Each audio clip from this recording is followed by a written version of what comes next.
So any high-ticket sales rep is going to have two limiting factors. If you're in remote sales and you're trying to make a bunch of money, you're trying to hit months of 15K plus, okay, there's going to be two limiting factors that you'll have. Your two limiting factors are either going to be skill set or it's going to be your character.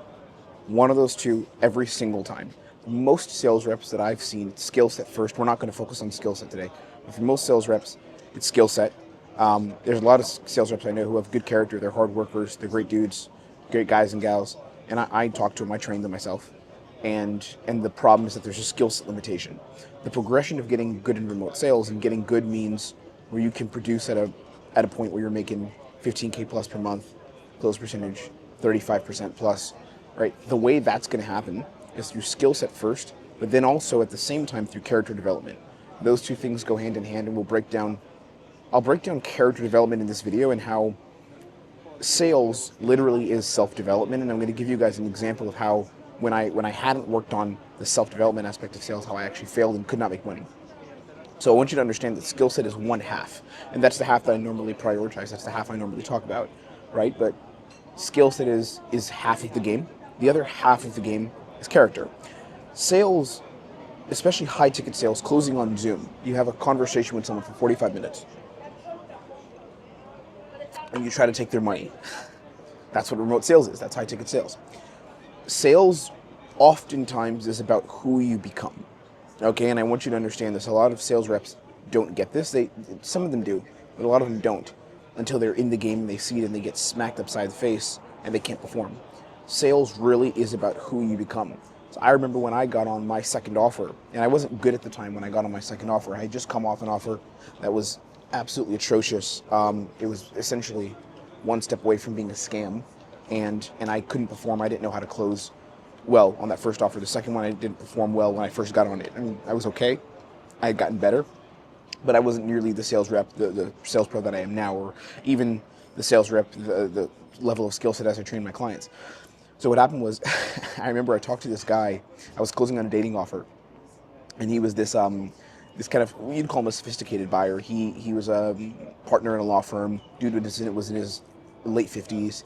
He had a divorce. He had like a kid. The kid was, I think, in his teens. So this guy had had some life experience. Definitely had 7 figures under his belt in terms of, liquid savings. And I did my call with him. I remember this. And he was in this big office inside of his apartment. And I looked at his office and I was like, I could see him on Zoom, and I just was like, damn, this is crazy. I can't believe that I'm talking to this person. He's coming to me and I have to close him for help with dating, right? And to me, that just felt crazy because I'm this guy who's like, at the time I was 28, I believe. And I'm this 28-year-old guy sitting here and I'm offering him a $10,000 package, but he looks like he has his shit together. He has his life together. And what happened was, the call went okay, went well. I remember I reviewed it with my sales manager at the time. Shout out Lynn. The call went well, right? Everything was good, but at the end he had objections. He said, okay, I need to think about it. I need to take time, and I didn't end up closing him. I didn't end up making the money, and I lost a 10K deal. Later on, he came back and joined our program, but someone else helped him do it. The business owner actually contacted him, reached out, and they moved it forward. All right, but why didn't I close the deal? It was because I was afraid to challenge him because he was an older prospect. He was a sophisticated prospect. And my own fear, my own hesitancy to challenge him, my own hesitancy to, as I would call it right now, set a standard, right? For like, hey, this is the kind of conversation that we're going to have. This is the agenda, not the agenda only, but this is what needs to be accomplished. You have a problem and I have a solution. My inability to handle that and to have that conversation with him took me away from making money and took him away from making a change. And the company didn't make anything, right? Why? Because I didn't have the ability to challenge him because I lacked courage. And that lack of courage cost me $1,000. I could have handled his objections. I watched the call back later, and I've seen the call back after I got much better. And I remember this call specifically, and I was like, oh, this is what I could have done here. But all it took was a little bit of courage. And what's funny is I had the knowledge in terms of skills that I had, some of the awareness, right? I kind of knew what to do. So the problem wasn't that I lacked skill set. It was part of it. I could always be better. But the problem was that I lacked courage. It was a character limitation. It wasn't just a skill set limitation. And what I see with a lot of you who are training in the sales space, I talk to you, we run some free sessions. I see you guys on my newsletter now. I talk to you guys in the DMs in school. Like, you guys reach out to me. I've seen what you're doing.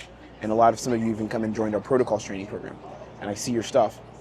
And what I repeatedly see happening is there's a lot of sales reps who know the general idea of what to do, but because you lack the character, because you lack the mental fortitude, and I'm going to give you everything here, I'm going to break down what it looks like. Because you lack the mental fortitude and the mental strength to have the tough conversations, to go into the tough places on your calls, you don't make money, right? You self-sabotage on your calls, and you perform way less than you need to. You perform at about 50% of your capacity as a sales rep, as an individual, as a professional, and you don't make money, and you stay at this weird 5K per month mark instead of making way more money and being the best sales rep that you can be. And I say this because this was me, right? Until I begin to develop specific character traits. So what I'm going to do is I'm going to give you 3 character traits that I developed that changed the game for me, that will change the game for you if you can apply them correctly, if you can use them right, if you can build on top of these. It's going to change the entire game. And I'll give you the 3 now. It's courage, it's leadership, and it's fearlessness. And these are character traits. And then what I'm going to do is give you something called life development. Okay, life development goes beyond character traits. So it's not just like, here are the character traits that you need to have success. It's also, here's how you can develop in your life to be the sales rep who is going to make a lot of money. I'm going to give you both. We'll start with character traits. So character traits. Number 1 is courage. Okay? Courage to me is willingness to do the difficult thing. That's what courage is. Right? So me, as an example, when I was running the call with that guy, that sophisticated buyer, my problem was that I lacked courage to do the difficult thing. I knew the difficult thing would be to have a challenging conversation with him, but I didn't do it. I didn't challenge him, I didn't push him, I didn't get uncomfortable because I lacked courage to do the thing that was actually difficult. Okay? And this is where a lot of sales reps fall short. You lack the courage to do the difficult thing because you'd rather stay in your safety net, in your safety zone, the zone of comfort, where you're not risking anything, there's no challenge being risked, versus go into something that is uncomfortable and something where you're not certain on, here's just how I would handle it.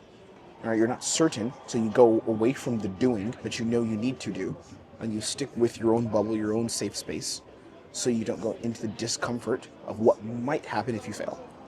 Courage is number 1, willingness to do the difficult thing. Number 2, leadership. Okay, leadership is different than courage, it's not the same thing. And then we're going to go fearlessness, which is different than leadership and courage. They're different. Leadership is taking responsibility for what happens next. Okay? So what's interesting with leadership is when I started selling and I got into remote sales, for me, I didn't understand that I was actually holding the keys to the prospect's future in my hand. Right? If you look at what this is right here, what am I holding in front of the camera? If you can see it, it's keys. These are my house keys. Right? On a call, you have the keys to the prospect's future. And this is what I tell to all my people, right? All my guys that I train, all the guys that I work with, that I push and help them make money and help them get on offers and be the best performing rep on their role. For all of them, it's leadership, which is taking on responsibility for what happens next in this call. But it's not only what happens next, it's also taking responsibility for the prospect's future, all right? So if I have a call, and let's say I'm running a fitness offer, right? And I have a call and some chick, some mom of 3,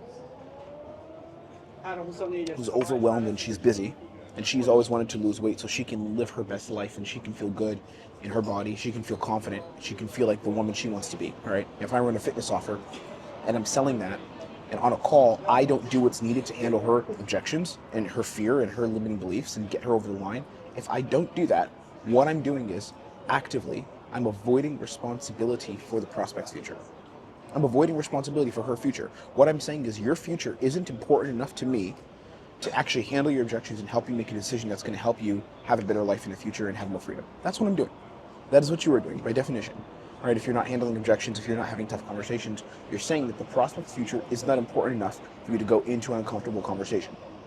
And as a sales rep, you can't be that. You can't. You'll always underperform. And after leadership, number 3 is fearlessness. Fearlessness is you don't care about how you feel. That's fearlessness. All right? It's like, I don't care how I feel. And this is a real thing. Right? And fearlessness is different than courage. Courage is I'm willing to go do the thing. Leadership is I have responsibility over the thing, over doing the thing and what happens next. Fearlessness is I don't care how I feel. Right? So what I got to, this is interesting, this is before I started coaching sales, because I had to accomplish this before I got really good. What happened is I learned the skill set and I learned how to get very good at handling objections. Right? I was in the program that I was in. I was in a program that a lot of you guys may know of. Some of you may have even seen me there. I was in this program in 2023. This coaching program was about handling objections and stuff. And I was in that program, and I became the best guy in the program. Right, in terms of skill set, I was crushing it. I was helping a lot of the other guys make money as well within probably like a month of being in. And again, I had this whole background of being a dating coach that helped me get really good because I understood human behavior, psychology at a very deep level. So that's why I was able to get good so fast. And what happened was I was inside this program, and although I had the technical skill down and I just got super fucking good at handling objections, leadership, and creating compliance and all these things, I was elite at that, like one of the top guys at that. At the same time, doing it live was completely different, right? Because I felt very, very uncomfortable and I felt very, very afraid to actually just do it live and to actually just go for it. So although I had the skill set, and a lot of you are like this, you guys have this technical knowledge of what to do, what to say, you can fucking talk your ass off, talk your face off all day, but you're afraid, right? And because you have this underlying layer of fear behind you that's guiding you and that you're operating through, you care how you feel, you're like, I'm afraid, so I'm going to play with the fear, right? I'm going to interact with the fear and I'm not going to do the thing that needs to be done. Because you're like that, because you operate like that, you don't make money. So whereas your close percentage could be 40%, you operate at 25% and you think that's okay. And you throw away 5K per month, 3K, 4K, whatever the number is, you throw that away per month and you don't give that back to your family, you don't give that back to yourself, to your future. Courage, leadership, fearlessness. Here's what I want you to understand. Then we're going to go into life development, which is huge. This is like building a better, like building the consciousness as it attaches to sales. That's the next level. We'll get into that in a second. But you have to understand that the potential risk of an uncomfortable conversation has to become lower than what you risk by not having the conversation in the first place, right? So there's two sides. One side of it is, I have this conversation that's very uncomfortable, and what happens? It goes wrong. It goes wrong, and the prospect gets mad. Dude, I'm telling you, when I started getting really good at sales, I remember I had a dude hang up the call and then message the owner of the business. And they asked me about it. They were like, hey, this dude hung up. They were super happy because they knew that I was pushing people and I was going for it. Right? So it worked out. I had a guy hang up because I determined in my own head that the risk of me not having this conversation and me losing the prospect, which might happen, right? But if I don't have this conversation, if I don't take responsibility over what happens next, then I definitely don't get paid, and I don't even give myself a chance to get paid. And this guy's future doesn't work out, potentially, and I had a piece in his failed future. Stick with me. Hear me out, right? What I determined was I was unwilling for that to happen anymore, so I went into the uncomfortable conversations because the risk of him getting mad, the risk of it not working out, that risk was 110% worth it for me because of the upside of making more money, of changing this dude's life. Right, so what is it to you? And a lot of sales reps, what I've seen and what I've found, and I know I'm correct on this, I'm training a lot of you guys, a lot of sales reps are not willing to go into that risk because you are afraid. You are fear. You have fear. You interact with the world and on your calls through fear. Right? But what happens is as you grow, as you train, what should happen is you should begin to perform better. As you train in sales, as you become more fearless, as you develop leadership, as you develop courage, those three things, what will happen is you'll begin to perform better. All right? You'll start to make more money. You'll start to take more risks. And this is the thing I did.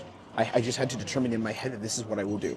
What I'll tell you, I have a couple more points for you. The next points are very good. We're going to talk about life development and how this plugs into your entire lifestyle and what you learn from sales by being in high-ticket sales, what it teaches you and who you become. What I want to tell you is we have a newsletter. Our newsletter is free to join. It's powerful sales training that's coming to your inbox daily or weekly. Sometimes I put them out daily, like back-to-back. Sometimes I drop something once or twice a week. Right? It really depends on what I'm doing in my schedule. I don't do anything corny. There's no corny shit there. It's just pure value. It's not a newsletter where it's like, hey, I'm trying to get you here and I sell you something. I might do a call to action once every 10 emails and say, hey, book a call with my team. Then you don't have to if you don't want to, or you can. But outside of that, here and there, it's just value. Like I share my calls, my sales calls. I literally share them breakdowns. I share insights on my sales journey and what I'm experiencing, what my clients are experiencing, insights that are going to make you way more money as a sales rep or even a business owner. All right, so I want you to be able to lock in on that, right? So it's free. Join it. The link is down below this video. All right, let's talk about life development. So there's a couple points here in terms of life, in terms of what life looks like and who you become when you do this right, and when you lock in on doing sales the right way and building the future that you want to have. Okay, there's a couple of like, I guess I'd say like points you get, the ways you level up in life, in the game of life, when you do things the right way. And what I wrote down is resilience, handling rejection, knowing yourself, behavioral drivers, and positioning and manipulation. Those are the 5 things I wrote down, 5 things. Number 1 is resilience. Okay, resilience is one of the most intense and most valuable skill sets and qualities that you could have as an individual in life. Resilience, the ability to go through hardship and come out on top and say, I'm not going to give up. I'm going to do what needs to be done through the hardship. And a lot of the sales guys that I've trained, a lot of people who do really good in sales are guys that are ex-military or guys that are ex-athletes, right? Those guys do super well in sales. One of our coaches, our coach Charlie Mathias, who's our protocols coach, my guy Charlie, he's on the channel, some of you know him already, one of my top guys. Amazing at sales. 20K a month closer, elite level skill set, trains our people alongside me, ex-athlete, right? Comes from a position of hardship, like comes from a position where he had to go through a lot of shit to get to where he is today. He understands the game, he understands like resilience, he understands pushing hard. Sales teaches you that. And one thing that's about me that a lot of you don't know is because I was a dating coach for so long, I learned a lot of resilience when I was practicing dating, being out like in bars and clubs. A lot of it was unhealthy, to be honest. I don't think every man should do that, to be honest, but that was my journey. I was a nightclub promoter in Manhattan for quite a while, for about 2 years.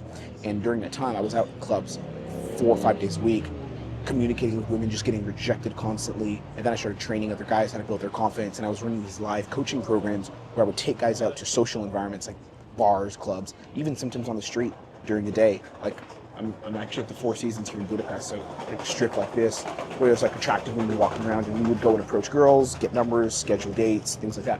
And I would train my clients on this. And that journey, that experience of doing that for 5 fucking years taught me so much resilience. And that leads to the second point, which is handling rejection, right? So resilience is a little different. Resilience is, I'm going to continue doing the thing even if it's not working or even if I'm not good at it. That's one. But number 2, handling rejection, that comes down to, even if I get negative feedback, where even if someone's like, hey, not interested, or you go and handle objections and the person doesn't close, you say, them not closing or this thing not having worked doesn't mean that I'm going to give up and that I'm not going to put my best foot forward continuously. Right? That's the other piece. So handling rejection. The best sales reps that I know learn how to handle rejection, and they're fearless in the face of rejection. This goes back to me handling objections, right? Like, why can I handle objections? Because I'm not afraid of the rejection, right? I just don't care. I'm willing to have an uncomfortable conversation where someone's like, essentially like, fuck you. This is the worst thing they can say, and I don't care. And the reason is because I'm fearless. I'm a leader, and I have courage, right? So the rejection means nothing to me. This is the other thing that remote sales teaches you, that high ticket sales teaches you. Number 3, knowing yourself. Because if you want to get good at sales, you have to watch call reviews. This is the fun part, right? If you want to get good at sales, you have to watch your own calls. Any sales rep who tells me they're practicing sales, they want to get good at sales, and they're not watching their own calls is a fucking joke. Seriously. Like in our program and protocols, when I train my guys, I tell them, like, you need to look at your calls, because if you don't look at your calls, it's not even like look at your calls for the sake of it, bro. It's look at your calls because if you don't know yourself. You don't know who you are. That's it, right? I have my people look at their calls because I need them to know who they are as a person. I need you, telling you this, I need you to know who you are, and looking at your calls allows you to understand yourself. It allows you to understand how you play the game, how you communicate, what your limiting factors are, right? What your weaknesses are, what your strengths are, right? You must know yourself. And that's about when you do that, when you watch your calls. I understand how I communicate so well because I've watched hours and hours and hours and hours of my own sales calls. I've seen myself sell people. I've seen myself fuck up. I've seen myself mess up. And because I've seen this, right, because I've seen it live, it allows me to correct in real time, and I'm very familiar with how I communicate, how I operate, what I do. Number 4 is understanding behavioral drivers. So understanding what makes someone tick. Understanding what makes someone move forward. One of the things that's really cool, and this is something we train in protocols a lot, is we focus so much on understanding what's going to make the person decide I should do this now, urgency, what's going to draw out the biggest frustration, problem, and then what is going to create the biggest distance between who they are now versus who they want to be, gap. These three things, problem, urgency, and gap, these are drivers. They're drivers that are like buying drivers, but beyond just buying drivers, they're also behavioral drivers. What are the behavioral indicators that are signs that someone can and should buy? Finding those indicators, tapping into those indicators, building on top of those indicators, drawing them out and using them to create change. This is helpful across relationships, it's helpful with networking, it's helpful with deal creating, it's helpful with sales. It goes beyond just sales though. Right? Understanding behavioral drivers, this is huge. And this is the thing for me, like, I've gotten so much better at reading people since being in sales. I was already good because I was in dating for so long, so I understood women quite well, and then I understood like the game of coaching men, well, understanding men's fears, because I had to coach men through a lot of fear and anxiety with, approaching women and things. But beyond that, even past that understanding, sales helped me understand what drives someone to make a decision that says, yes, I need to do this and buy, versus, I could put it off and wait till later, right? Whereas I didn't understand that before because I wasn't in sales and I wasn't collecting data. Because when you're in sales and you're doing high ticket sales, you're doing 5, 6 plus calls a day, you're collecting data about the industry and about how people make buying decisions, right? You're collecting lots and lots and lots of data at scale, daily, having many conversations, which allows you to understand, oh, this is what makes someone say yes, and yes, I have to do this now, versus I'm going to put it off till later, or not now, or give an excuse or give a reason why not to. Right? That's a very important thing a lot of people don't get when they come into the sales game. You understand human behavior and behavioral drivers way more. And then lastly, point number 5 is positioning and manipulation. Right? So this is one that I didn't know if I should write down. Positioning manipulation, because for me, what's interesting is like the word manipulation has such a negative connotation behind it. Like, it's so negative, right? People hear manipulation, they're like, oh, you're manipulating people, manipulating. But I mean, life is manipulation. That's the truth. That's the truth, right? Manipulation doesn't have to end in a bad thing for either party. I manipulate my prospects into taking a bet on themselves and tapping into their strength and their courage and making a decision that's going to help them help their lives. Whether that's losing weight, whether that's like getting better at sales, our offer, getting better at sales and making a bunch of money, whether that's for our B2B offer, helping people scale and build their businesses, taking their business from like 30K to like 6 figures plus, right, per month. I'm talking, right? That's all manipulation. Someone is getting in their own way. Someone is getting in their own head. Someone is getting in their own way and avoiding making change. How do I get them to bet on the part of themselves that is willing to actually make change and willing to get to where they want to be and create the life they want? How do we do that? All right, it's positioning, it's manipulation. That's it. It's a very, very simple equation. And learning sales helps you do that, because what you have to do in remote sales is you need to do that within 45 minutes or an hour. All right, that's all the time you have. You don't have more than that, 45 to an hour to make it happen and to lock in and close the deal. All right, that's sales. I'll end with this, and I want you to understand, guys, the game of sales is self-development. Like the more you grow as a sales rep in your self-development and your personal practice, the better you're going to perform. And this is something I believe and teach to all my guys. Like the more you grow as an individual, the more you perform.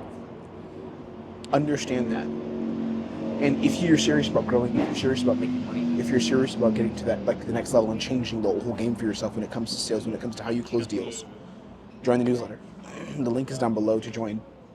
It's free. It's called the Protocols newsletter, and this newsletter will change the game for you. It is the best newsletter on sales psychology, human behavior, mindset that you're going to find anywhere, and I want you to access it. We're building it. That's our plan for the year. We're going to build this newsletter and provide the most value there. That's what we're doing. All right, check it out. The link is below. It's free to join. Just put in your email, put your name in, and I'll send you an email over saying what's up. You can even reach me there too and respond and talk to me. I get all the emails from feedback people send me, and communication there. It's all me. Okay, I'll see you there. Otherwise, make some money. Keep working on yourself. Don't get complacent, because complacency will kill you and will kill you metaphorically, and at times literally. But metaphorically, don't get complacent, because complacency is the thing that's going to stop your journey, stop your progress, and keep you lower than you need to be and below your potential. Okay. Goodbye. Wishing you all the best. I'm gonna get back to some work here, and enjoy the rest of this beautiful sunny day in Budapest, because Budapest truly is like a beautiful, beautiful city. Actually, I want to show you really quick if you're still here. Look at this. Looking at all this beautiful, beautiful stuff here. All right. See you later. Take care.